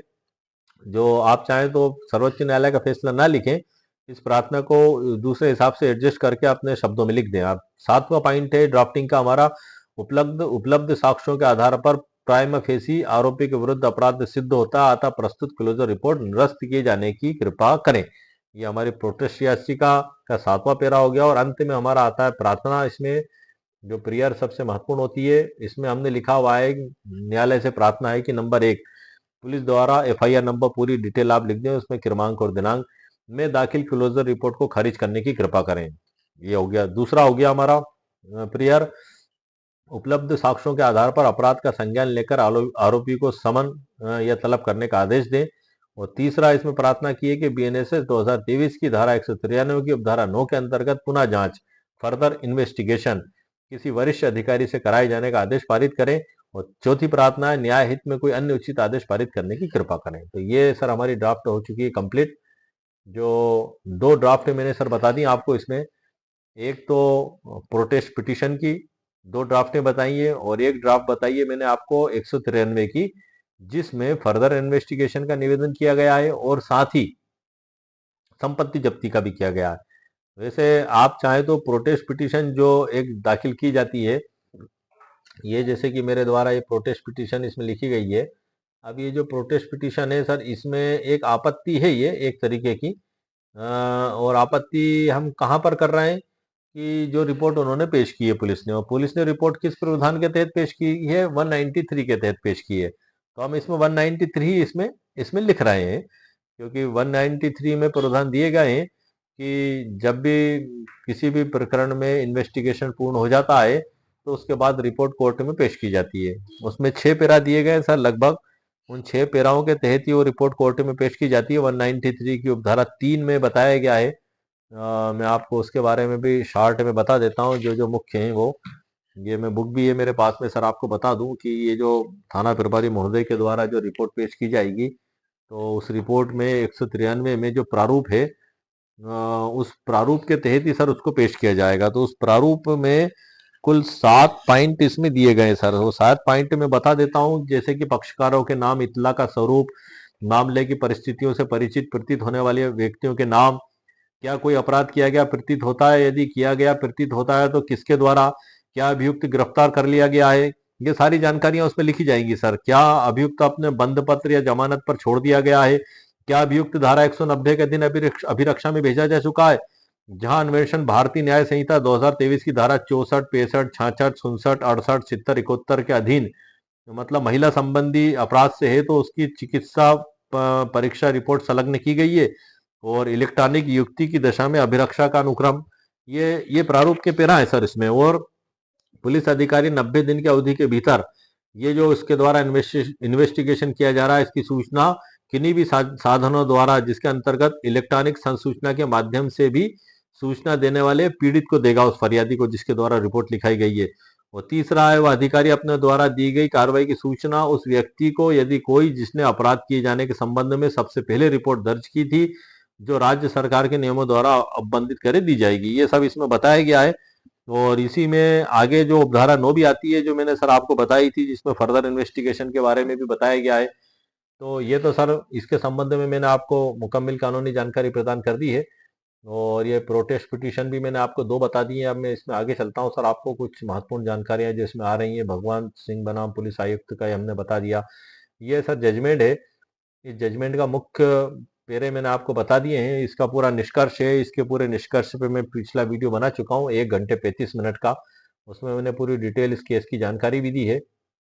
और उसके बाद इसमें जो है कि इसके मामले में भी सर अंदर दिया हुआ है। इस पे मैं फिर कभी आपको स्पेशल वीडियो बनाऊंगा इसी प्रकरण के ऊपर ही, ताकि इसकी वैसे मुख्य जो बातें हैं सर वो तो आ चुकी हैं। ऐसा नहीं है कि मेरे द्वारा उसमें जानकारी आपको बता दी गई है। उसके बाद सुधीर रंजन मोहंते विरुद्ध यूआई 2017 एचसीसी ऑनलाइन का भी मामला है। और इसमें सर्वोच्च न्यायालय ने नए सिरे से जांच करने का आदेश दिया था। न्यायालय ने माना था कि मूल जांच त्रुटिपूर्ण थी और प्रक्रिया सर्वोच्च न्यायालय के दिशा निर्देशों के विपरीत थी, इसलिए उस जांच रिपोर्ट को नहीं माना गया। दोबारा जांच के आदेश किए गए थे। ये सब हमें कोर्ट में जज साहब के समक्ष बताने में बड़ी महत्वपूर्ण भूमिका निभाते हैं। और क्लोजर रिपोर्ट को समझने की जो बुनियाद है, ये इसमें अध्याय 1 पे प्रस्तावना है सर। ये प्रस्तावना मैंने पिछली वीडियो में नहीं बताई थी, इस वीडियो में मैं बता देता हूँ। एक सीखने की बात हो जाती है हमारे लिए कि भारत में लाखों लोग एफआईआर दर्ज करवाते हैं, लेकिन बहुत बड़ी संख्या में मामलों में पुलिस जांच किए बिना या अपूर्ण जांच करके क्लोजर रिपोर्ट या खात्मा खारिजी रिपोर्ट कोर्ट में पेश कर देती है, जबकि गवाह सबूत और दस्तावेज पूरी तरह मौजूद होते हैं। इस विषय का उद्देश्य क्या है सर? इस विषय का उद्देश्य ये है हमारा कि एफआईआर के बाद पुलिस की कानूनी जिम्मेदारियों को समझना, क्लोजर रिपोर्ट कब वैध और कब अवैध होती है यह बताना, सुप्रीम कोर्ट के फैसले द्वारा यह स्पष्ट करना कि पुलिस मनमानी करके केस बंद नहीं कर सकती, जज साहब मौजूद है। और सबसे महत्वपूर्ण, फरियादी को क्या क्या कदम उठाने चाहिए यदि पुलिस गलत रिपोर्ट दे दे। तो यह अध्याय पूरे विषय की रीढ़ है सर एक तरीके से। और क्या क्या कदम उठाना चाहिए, तो कदम सर, एक तो प्रोटेस्ट याचिका दाखिल की जाएगी या आपत्ति पत्र खेलें आप उसको, जो क्लोजर रिपोर्ट को निरस्त करने के संबंध में।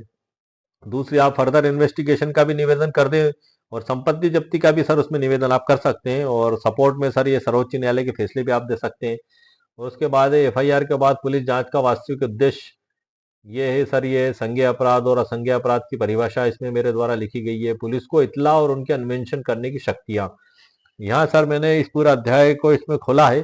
धारा 173 से लेके ये जो अध्याय है, इसमें लास्ट में 194 है सर समथिंग। में इसको स्क्रॉल कर रहा हूँ सर, 1 मिनट।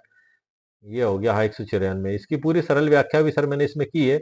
अब मैं नेक्स्ट वीडियो बनाऊंगा जब इनको उसमें शामिल करूंगा, लेकिन ई बुक के अंदर मैंने इसको लिख दिया है। और एक ललित कुमारी विरुद्ध स्टेट ऑफ यूपी 2013 का ये बड़ा महत्वपूर्ण जजमेंट है सर, एफआईआर दर्ज करने के संबंध में। कि एफआईआर इसमें बताया गया है कि यदि किसी भी प्रकार के कॉन्जेबल ऑफेंस की सूचना थाना प्रभारी को दी जाती है महोदय को, तो उनके द्वारा एफआईआर दर्ज की जाएगी ललित कुमारी संज्ञेय अपराध की। उसमें कोई टाल मटोल नहीं की जाएगी, कोई देरी नहीं की जाएगी और उसमें जांच और अनुसंधान किया जाएगा।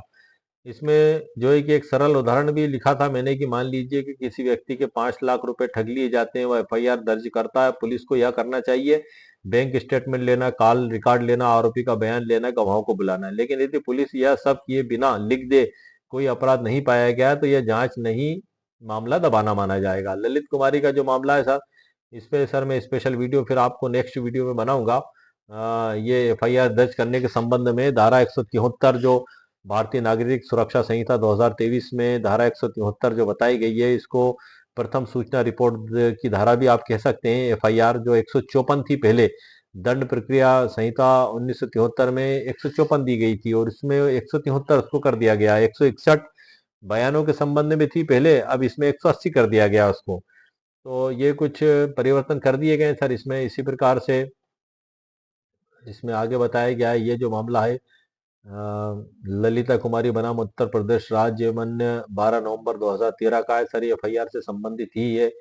और क्लोजर रिपोर्ट खात्मा खारिज रिपोर्ट का क्या अर्थ होता है, तो इसके ऊपर तो सर हमने चर्चा कर ली है, लेकिन इसके ऊपर मैंने आपको वीडियो के प्रारंभ में जानकारी दे दी है, फिर भी संक्षिप्त जानकारी मैं आपको दे देता हूँ कि क्लोजर रिपोर्ट का सरल भाषा में जो मतलब है कि जब पुलिस किसी एफआईआर की जांच पूरी करने के बाद यह निष्कर्ष निकालती है कि मुकदमे में कोई अपराध सिद्ध नहीं हो रहा है या अपराध तो दर्ज हुआ था लेकिन किसी अभियुक्त के खिलाफ पर्याप्त सबूत नहीं मिले, तो पुलिस जो अंतिम रिपोर्ट अदालत को भेजती है उसे क्लोजर रिपोर्ट या खात्मा खारिजा रिपोर्ट कहा जाता है। ये इसकी सरल परिभाषा हो गई जो इसमें लिखी गई है। और 193 सीआरपीसी 193 जो है कि बीएनएसएस के तहत ये पेश की जाती है उपधारा 3 में, और पूर्व में ये 173 के संबंधित थी दंड प्रक्रिया संहिता में। और क्लोजर रिपोर्ट पे अदालत क्या करती है वो उस जो प्रकरण है भगवती सिंह का उसमें भी बताया गया, और इसमें मैंने आगे लिख दिया है कि 3 विकल्प होते हैं, या तो क्लोजर रिपोर्ट न्यायालय स्वीकार कर ले या स्वीकार कर दे या उसको रिजेक्ट करे और समनिंग कर दे। ये सभी जानकारियां इसमें पीड़ित पक्ष के अधिकार भी बताए गए हैं क्लोजर रिपोर्ट किस धारा में, ये सारी जानकारी सर इसमें लिखी गई है। और गलत क्लोजर रिपोर्ट की वास्तविक अनुभव व कारण, मतलब क्यों गलत रिपोर्ट पेश की जा सकती है। आखिर में एक सवाल पेश ये भी होता है कि देश भर में क्लोजर रिपोर्ट एक आम समस्या है, आखिर क्यों है, तो उसके कई कारण हैं। उन कारणों में एक तो है प्रभाव या दबाव या समय का बचाना या गवाहों को बुलाए बिना रिपोर्ट लगा देना, दस्तावेज जांच किए बिना निष्कर्ष निकाल देना, जांच का समय पूरा करना, फाइल क्लियरेंस के, ऐसे बहुत से कारण हैं सर इसमें। और लीगल फ्रेमवर्क जो है अध्याय 2 में एफआईआर के बाद पुलिस की जिम्मेदारियां क्या होंगी, ये अध्याय 2 में बताया गया है। और भी सर इसमें बहुत कुछ मैंने लिखा है, क्लोजर रिपोर्ट के प्रकार ABCD, और एफआईआर के बाद पुलिस क्या नहीं कर सकती, विधिक प्रतिबंध, और मजिस्ट्रेट की शक्तियां रिपोर्ट स्वीकार या अस्वीकार करने के संबंध में, जजमेंट भी है सर इसमें। और इसी प्रकार से व्यवहारिक मार्गदर्शन और उदाहरण भी इसमें बताए गए हैं, पूरी डिटेल इसमें लिखी हुई है।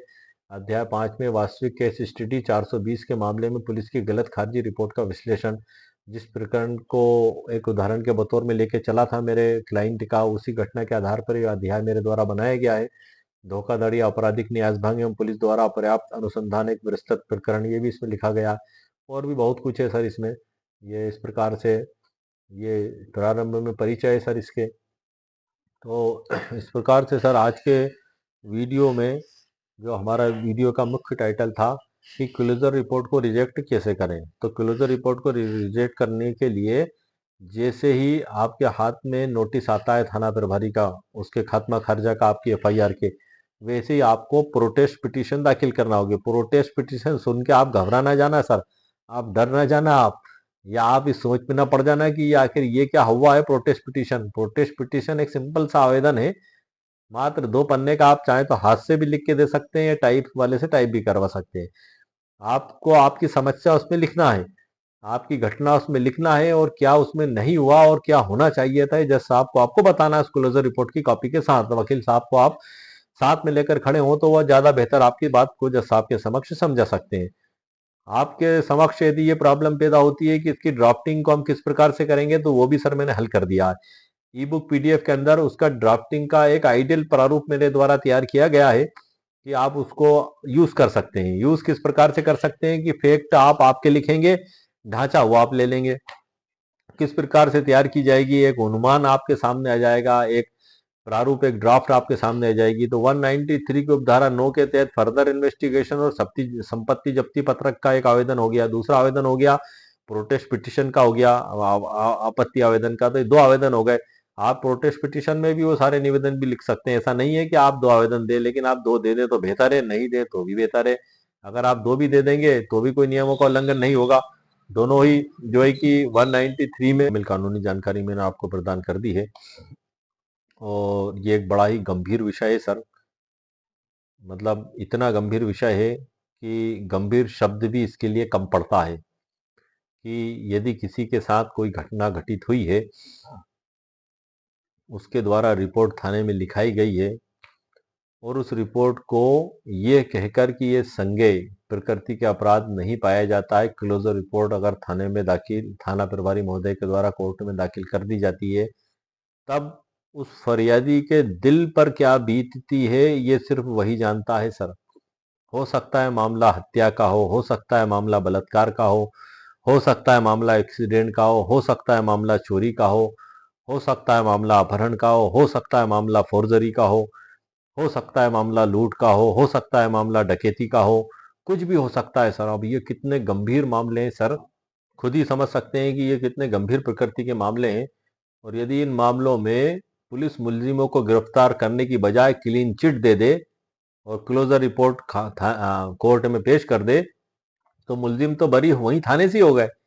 अब तो सजा होना या ना होना उसका तो सवाल ही नहीं उठता, क्योंकि सवाल तो तब उठता जब पुलिस उन्हें गिरफ्तार करती, उनके खिलाफ सबूत इकट्ठा करती, कोर्ट में जज साहब के समक्ष पेश किया जाता, जज साहब सारे गवाह सबूत बयान लेते और उनको सजा देते, वो जेल जाते, अपील होती, अपील में से भी उनकी सजा बरकरार रहती और इस प्रकार से उनके सालों जब जेल में बीतते, तब उनको मालूम पड़ता कि आखिर अपराध करना क्या होता है।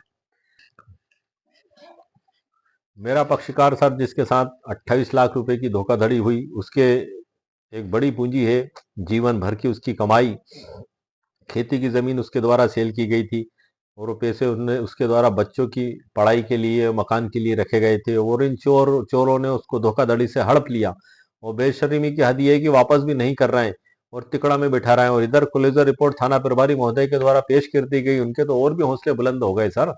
मगर फिर भी हमारे द्वारा उनको ढांढस बंधाया गया कि वो आप ऊपर वाले पर भरोसा रखें, आपके साथ जिन लोगों ने बेईमानी की है उनको सजा जरूर होगी और आपको आपके पैसे भी जरूर प्राप्त होंगे। आप धैर्य रखें, आप प्रयास करते रहें। और हमने ये कार्रवाइयां की जो मैंने अभी आपको वीडियो के प्रारंभ से लेकर अभी तक बताई थी। अभी जज साहब ने उसमें कोई आदेश नहीं किया है, जज साहब ने फाइल को रखा हुआ है अपने पास में अध्ययन के लिए। उसमें जैसे ही जो आदेश होगा तो मैं उस पर वीडियो सर जरूर बनाऊंगा, ताकि आपको ये मुकम्मल तरीके से समझ में आ पाए कि हाँ ये जो कार्रवाइयाँ की गई थी तो उसमें ये आदेश हुआ। उम्मीद है कि पॉजिटिव आदेश ही इंशाल्लाह आएगा और मैं सकारात्मक वीडियो ही आपके लिए लेकर आऊंगा, क्योंकि अपराधियों के हौसले टूटना जरूरी है। यदि अपराधियों के हौसले बढ़ेंगे तो अपराध बढ़ेगा, हौसले टूटेंगे तो अपराध घटेगा।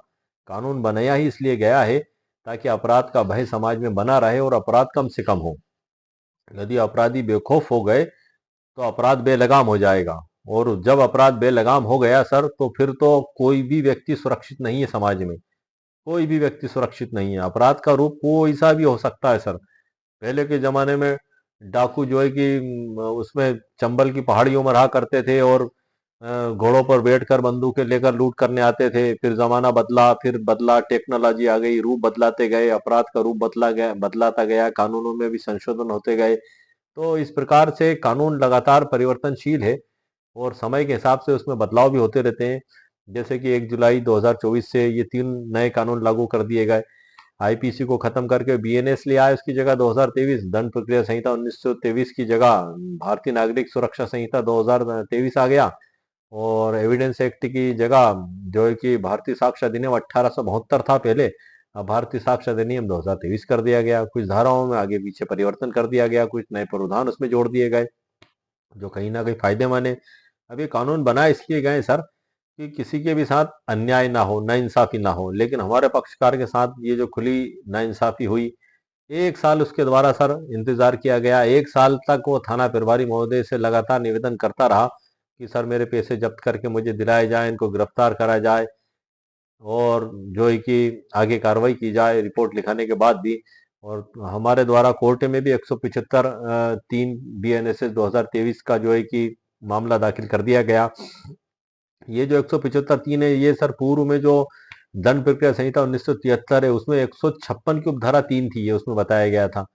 और 173 की उपधारा 8 जो दंड प्रक्रिया संहिता 1908 की है, ये भी इन्वेस्टिगेशन से रिलेटेड है। और वो जो वर्तमान में जो 193 की उपधारा 9 जिसको हम कहते हैं भारतीय नागरिक सुरक्षा संहिता 2023, उसमें तब्दील कर दिया गया। मतलब 193 की 173 की जगह 193 ने ले लिया वर्तमान में। तो इस प्रकार से परिवर्तन धाराओं में हुए।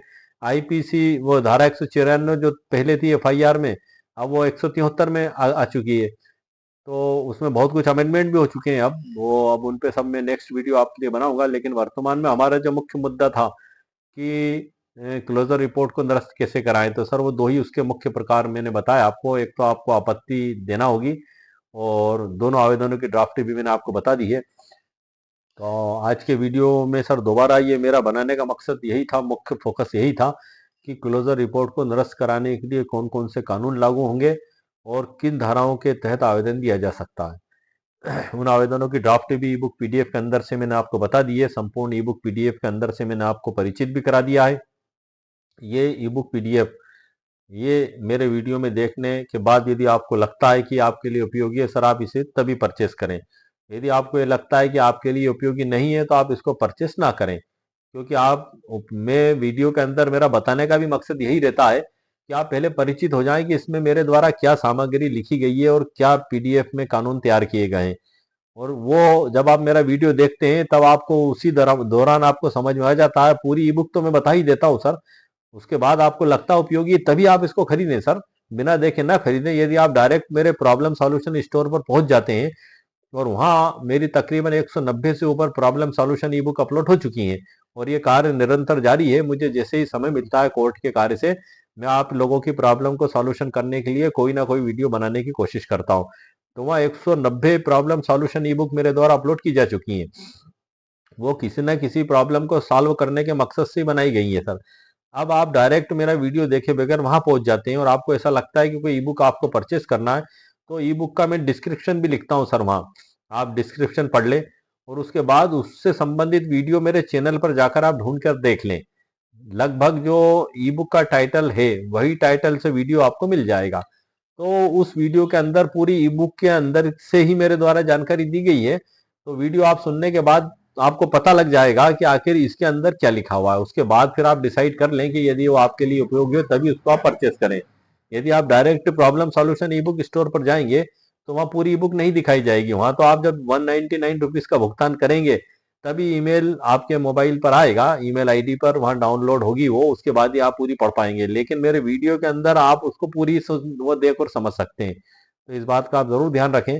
199 रुपीज कीमत मेरे द्वारा रखी गई है ई बुक की पीडीएफ की। इसी वीडियो के नीचे डिस्क्रिप्शन बॉक्स में उसकी लिंक भी मेरे द्वारा दे दी गई है। तो आज के वीडियो में सर क्लोजर रिपोर्ट कैसे रिजेक्ट करें, उसकी पूरी कानूनी कार्रवाई, उसके आवेदनों की ड्राफ्ट, इसकी मुकम्मल कानूनी जानकारी मैंने आपको दे दी है और उम्मीद है आपको मेरा वीडियो पसंद आया होगा। मेरे वीडियो को आप लाइक भी करें, शेयर भी करें और सब्सक्राइब भी करें। वर्तमान में हिंदू उत्तराधिकार अधिनियम 1956 पर सर मैं वीडियो बना रहा हूँ, लेकिन बीच में ये एक मामला मेरे पास आया है 28 लाख की धोखा, लेकिन उसमें एक नया मोड़ आ गया कि क्लोजर रिपोर्ट दे दी गई। तब उसके लिए मुझे अतिरिक्त ला देखना पड़ा और अतिरिक्त ड्राफ्टिंग एक करना पड़ी। तो 2 दिन से मैं लगातार उसी में लगा था, इसलिए मैंने 2 दिन से वीडियो भी अपलोड नहीं किया। फिर मेरे मन में विचार आया कि क्यों ना मैं इस जानकारी को आप सभी लोगों के साथ शेयर करूं, ताकि यदि आप में से कोई व्यक्ति इस प्रकार से परेशान है तो उसकी परेशानी को दूर किया जा सके। एक आम व्यक्ति तो आम व्यक्ति सर, वकील होने के बाद भी बहुत सी चीजों की जानकारी मुझको भी नहीं होती। देखना पड़ता है, समझना पड़ता है सर। ऐसा नहीं है कि कोई भी आसमान से या माँ के पेट से सीख कर आता है, उसको यहाँ आने के बाद कोशिश करना पड़ती है। अब ये मामला जब मेरे सामने आया तो सर मुझे भी धाराएं सर्च करना पड़ी। पुरानी धाराएं अलग थी, नई धाराएं अलग थी। क्या प्रोसीजर अपनाई जाएगी, कैसे आवेदन तैयार किया जाएगा, कैसे जज साहब के सामने मामला पेश किया जाएगा, कैसे जज साहब को समझाया जाएगा, ये सारी तैयारी जब मेरी कंप्लीट हो गई तब फिर मैंने ये सारी जानकारी आप लोगों के लिए इस वीडियो में शेयर की है और उसका पीडीएफ भी मैंने सर बना दिया। मेरे कई व्यूवर्स कहते हैं कि सर आप जो भी वीडियो बनाए तो उसका पीडीएफ आप जरूर उपलब्ध कराएं। तो ये मैंने उसका पीडीएफ इस ई बुक वीडियो के नीचे डिस्क्रिप्शन बॉक्स में दे दिया है। इसको मैं प्रॉब्लम सॉल्यूशन ई बुक कहता हूँ। क्यों? क्योंकि जो चीज लोगों की समस्या को हल कर दे वो प्रॉब्लम सॉल्यूशन ही तो कहलाएगी सर। तो इसलिए मेरे द्वारा मेरे स्टोर का भी नाम यही रखा गया है, प्रॉब्लम सॉल्यूशन ई बुक स्टोर। ये एक प्रयास है, एक कोशिश है, ये दावा नहीं है सर। अब यदि पूरे ऑल इंडिया में बीएनएसएस 2023 लागू है, अब पूरे ऑल इंडिया में यदि आपके सामने इस प्रकार का मामला आता है कि आपके साथ वास्तव में घटना घटित हुई है और आपको न्याय मिलने की बजाय आपकी जो है कि क्लोजर रिपोर्ट, खात्मा खारिजा रिपोर्ट थाना प्रभारी महोदय के द्वारा कोर्ट में पेश कर दी गई और एक सूचना आपको भी दे दी गई, तो आप क्या करेंगे सर इसमें? आप एक प्रोटेस्ट पिटीशन लगाएंगे, आपत्ति ड्राफ्ट कैसे होगी मेरी बुक पीडीएफ में आप देख लें। दूसरा, फर्दर इन्वेस्टिगेशन की मांग करेंगे 193 बीएनएसएस 2023 के तहत क्या आवेदन तैयार होगा, उसकी ड्राफ्ट भी मैंने आपको ई बुक पीडीएफ में तैयार करके दे दी है, उसमें आप देख सकते हैं। यदि आप उसको उसमें यदि आप उसको ना भी खरीदें तो मेरे वीडियो को भी आप सुनेंगे, तो उस वीडियो में मैंने आपको पढ़ के बताया उस पूरी प्लीडिंग को भी, तो आप उससे भी आप अंदाजा लगा सकते हैं। यदि उसके बाद भी आपको ऐसा लगता है कि नहीं हमें रिटर्न में भी चाहिए, तो वो सुविधा भी मैंने आपको दे दी है पीडीएफ के रूप में। तो अब आपके सामने ये चीज तो आ चुकी है सर कि क्लोजर रिपोर्ट को हमें खात्मा खारिजा कैसे कराना है, वो खात्मा खारिजा जो रिपोर्ट पेश की गई है उसको रिजेक्ट कैसे कराना। मतलब आप दुखी ना हो, ये आप अफसोस ना करिए। यदि आपके साथ कोई गंभीर अपराध हुआ है सर, अब एक एक कभी कभी ऐसा भी होता है सर कि किसी के परिवार में हत्या कर दी गई, अब साहब उनके तो दिल और दिमाग पर जो है कि आसमान ही टूट पड़ा, इतना गम। उनके द्वारा रिपोर्ट लिखाई गई, मुलजिम भी वहीं के रहने वाले, और थाना प्रभारी महोदय क्लोजर रिपोर्ट दे रहे हैं। अब ये भला कौन सी बात हुई। अब साहब क्या करें हम कोई थाना प्रभारी से जाके लड़ तो नहीं सकते, क्योंकि कानून में ऐसा कोई प्रावधान नहीं दिया गया है। हम टूटू में नहीं कर सकते, हम हुज्जत नहीं कर सकते, हम वही करेंगे जो कानून कहता है। कानून क्या कहता है?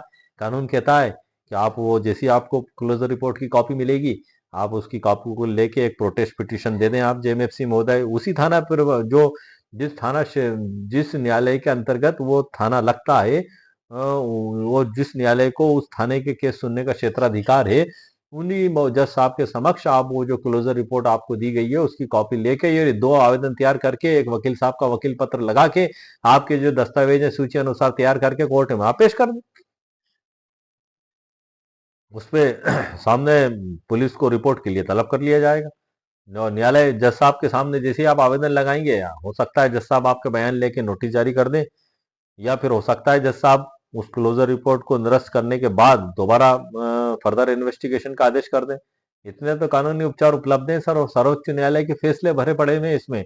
156(3) जो पहले थी दंड प्रक्रिया संहिता 1973 उससे रिलेटेड, और वर्तमान में भी आपको कई जजमेंट मिल जाएंगे, और महत्वपूर्ण जजमेंट 6-7 जजमेंट तो मैंने ई बुक पीडीएफ के अंदर ही ढूंढ के आपके लिए तैयार करके रख दिए हैं, जो कहीं ना कहीं इस प्रकार के केस में बड़े महत्वपूर्ण और सहयोगी हो सकते हैं। और आपका मामला सर चाहे जिस भी प्रकृति का हो, चाहे जिस भी प्रकार का हो, अगर गंभीर प्रकृति का मामला है, कॉन्जेबल ऑफेंस है, आप थाने पर जा रहे हैं लेकिन पुलिस थाना प्रभारी महोदय के द्वारा आपकी रिपोर्ट को नहीं लिखा जा रहा है, तब भी आपके लिए उपचार उपलब्ध कर दिया गया है बीएनएसएस 2023 में सर। 173 धारा बीएनएसएस 2023 की रिपोर्ट लिखाने का जो एफआईआर का है संज्ञेय अपराध का, वो थाना प्रभारी महोदय के द्वारा लिखी जाएगी। नहीं लिखी जाएगी तो उसका भी प्रावधान है, इसकी उपधारा 4 में बताया गया है, उपधारा 3 में बताया गया है।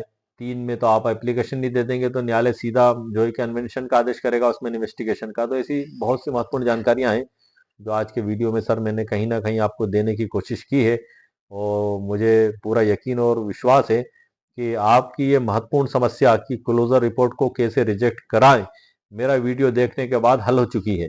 मुझे पूर्ण विश्वास है। प्रोसीजर तो आपकी समझ में आ ही चुकी है, मुझे पूर्ण विश्वास है।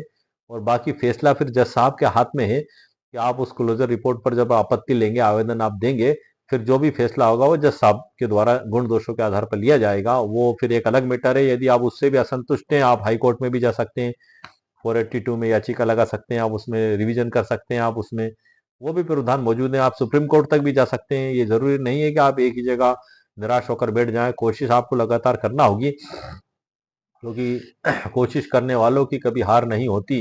लहरों से डरकर नौका पार नहीं होती। नन्ही चींटी दाना लेकर चढ़ती है, चढ़ती दीवारों पर 100 बार फिसलती है। चढ़कर गिरना, गिरकर चढ़ना ना अखरता है। मन का विश्वास रगों में साहस भरता है। मेहनत उसकी बेकार नहीं होती, कोशिश करने वालों की कभी हार नहीं होती। गोताखोर सिंधु में जाता है, जा जाकर खाली हाथ लौट कर आता, मुट्ठी उसकी हर बार खाली नहीं होती। कोशिश करने वालों की कभी हार नहीं होती। असफलता एक चुनौती है, इसे स्वीकार करो। क्या कमी रह गई देखो और सुधार करो। क्या कमी रह गई देखो और सुधार करो।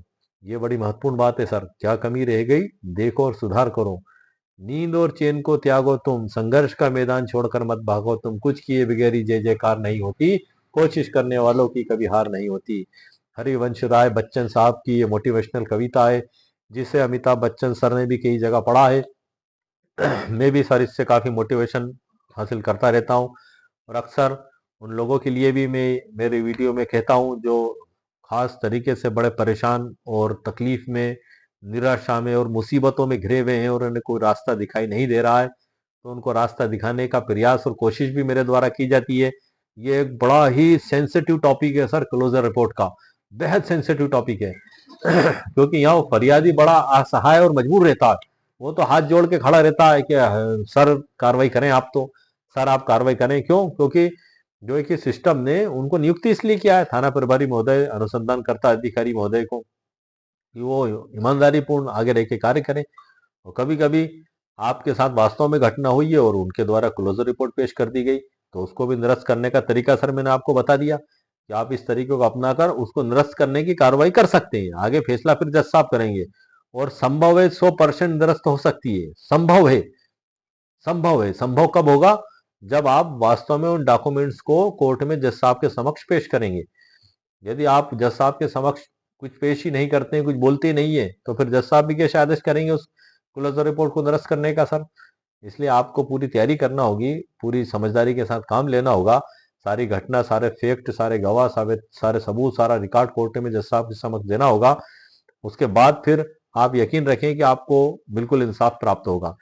तो आज के वीडियो में सर मैंने मुकम्मल कानूनी जानकारी आपको प्रदान कर दी है। उम्मीद है आपको मेरा वीडियो पसंद आया होगा। मेरे वीडियो को आप लाइक भी करें, शेयर भी करें और सब्सक्राइब भी करें। ओके, शुक्रिया, थैंक यू सर।